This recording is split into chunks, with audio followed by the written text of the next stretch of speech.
On September 12, 2024 and September 27, 2024, I was invited to serve as a resource speaker during the recent legislative inquiry conducted by the Joint Committee on Dangerous Drug, Public Order and Safety, Human Rights and Public Accounts of the Honorable House of Representatives regarding the investigation into the war on drugs of the previous administration. During these hearings, I was asked several questions concerning my knowledge or involvement in the deaths of 3 Chinese inmates of the Davao Penal Colony and the death of General Wesley Barayuga, all focusing on the alleged extrajudicial killings of the aforementioned individuals.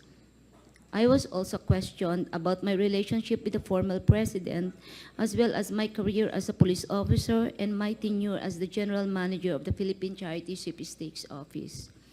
Throughout the hearings, I answered questions from the committee based on my personal knowledge.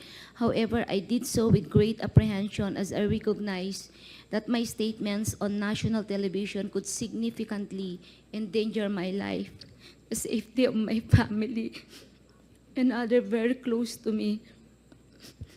After considerable reflection, I am now executing this affidavit to provide a comprehensive information to the Quadcom regarding everything I personally know about the war on drugs during the former administration. On May 2026, I received a call from the President, Rodrigo Duterte, at approximately 5 a.m., instructing me to meet him at his residence in Doña Luisa, Davao City. I was already acquainted with the mayor, having served as the station commander in one of the police stations in Davao City during his tenure.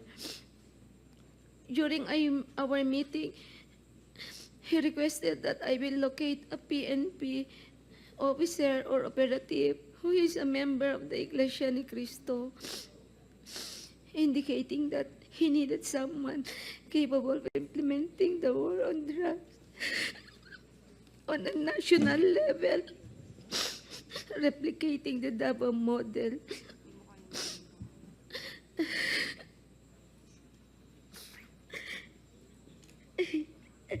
The Davao model referred to the system involving payment and reward.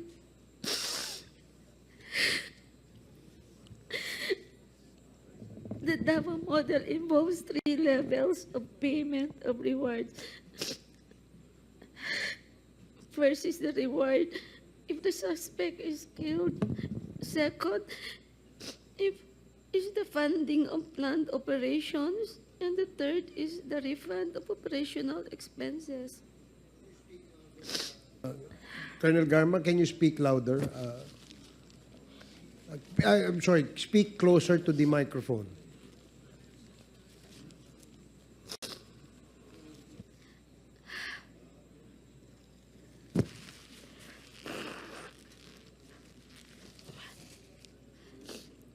Initially, I informed the President that I was unaware of any individual with those qualifications, as I had not been assigned outside of Davao City or had served in the national capacity within the PNP. However, I recalled my upperclassman Edilberto Leonardo, who was heading the Criminal Investigation Detection Group and was also a member of the Iglesia ni Cristo. I mentioned his name to the President. On the same day, a certain individual named Muking contacted me to request for the phone number of Leonardo's contact details, which I promptly provided. A week later, I learned from Arthur Narsolis via phone call that Sir Leonardo had been summoned and was instructed to proceed to the Royal Mandaya Hotel in Davao for a meeting.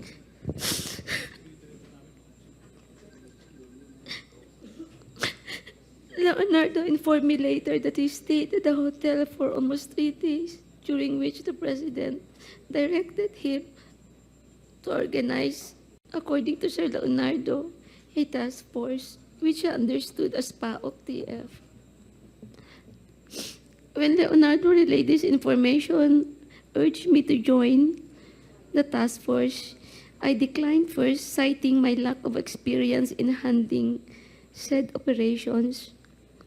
Leonardo subsequently informed me that he had prepared a proposal routed to Bongo outlining the task force, which would encompass Luzon, Visayas, and Mindanao.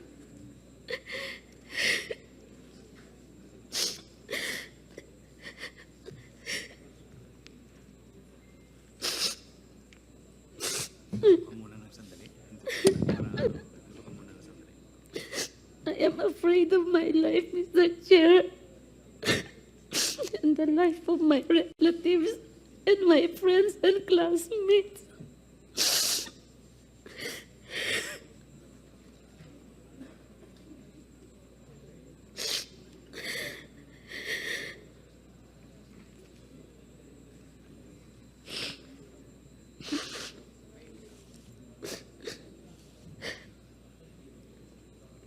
Leonardo subsequently informed me that they had prepared a proposal routed to Bongo confirming the task force operation, which would encompass Luzon, Visayas, Mindanao. He also inquired if he and his classmates could have a courtesy call with the president through Bongo for a photo opportunity. Considering this, I thought it prudent to invite also my classmates to join the courtesy call. So in the presence of Colonel Bacay, Vilela, Grijaldo, Tuzon, and Dueñas, the member of class 97 and 96 were accommodated in separate rooms at the DPWH office in Panacan, Davao City. The president did not enter our room, and I was unaware if he visited the room of class 96. After the courtesy call, Leonardo informed me that the structure of the mentioned task force would undergo changes. In June of 2016, Leonardo has transferred from Manila to assume the position of the chief of the CIDG Region 11. During the initial 3 months of the assignment, I facilitated all meetings between Leonardo and Bongo at Leonardo's request. Subsequently, they established direct communication.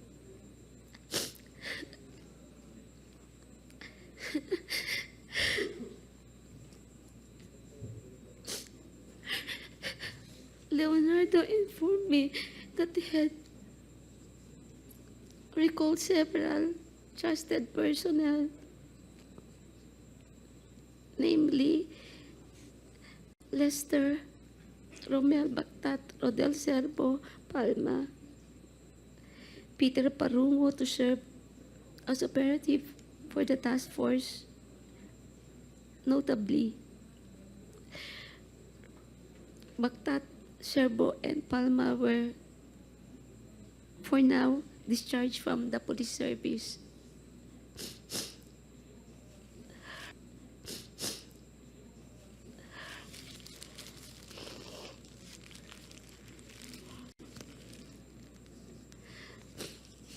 Romel Bactat, Serbo, Palma were all former police officers stationed at the CIDG 11 office. They were discharged from the service on or about a year ago due to an operation that led to the killing of one individual. Lester Berganyo is a provide citizen, while Peter Parungo was a former detainee of CIDG due to a charge of rape that has been cleared. Romel Bactat, Cervo, Palma, and Parunga were charged with the task of collecting and verifying informations provided by police officers in the field concerning arrests, deaths of individuals named in the list of drug personalities, and creating summary reports. All of these reports would then be encoded and compiled by Lester Berganyo. The compilation is thereafter elevated to Sir Leonardo, who will decide what level the arrest or killing was and its corresponding reward. Rewards were only given for killings, while for arrests only for the funding of Copland and refund for operational expenses was given. I saw how these individuals operated when I would visit my friend in CIDG 11. He conveyed that the task force would be structured differently and that he submitted a document to Bongo detailing the task force operation, including an overview of the current drug landscape in the Philippines. I was informed that the drug structure originated from Bucor, where numerous drug lords are currently incarcerated, and that it has 3 branches, Luzon, Visayas, and Mindanao, with Peter Lim involved in the Visayas region. Once the task force became operational, I later learned that all Copland's funds, refunds for operational expenses, and rewards for agents were processed through the account of Peter Parungo. Currently, Lester Berganyo maintained a comprehensive list of the drug personalities of the Philippines. Leonardo conducted briefings for all PDEA, IG regional directors, and PNP chiefs regarding the drug situation. Additionally, if any individual died during police operations, Leonardo will report the incidents to Bongo for inclusion in the weekly report and request for refunds of operational expenses. Leonardo had final authority to determine who would be included in the list of drug personalities and to classify their threat level, as well as the discretion to remove individuals from the list.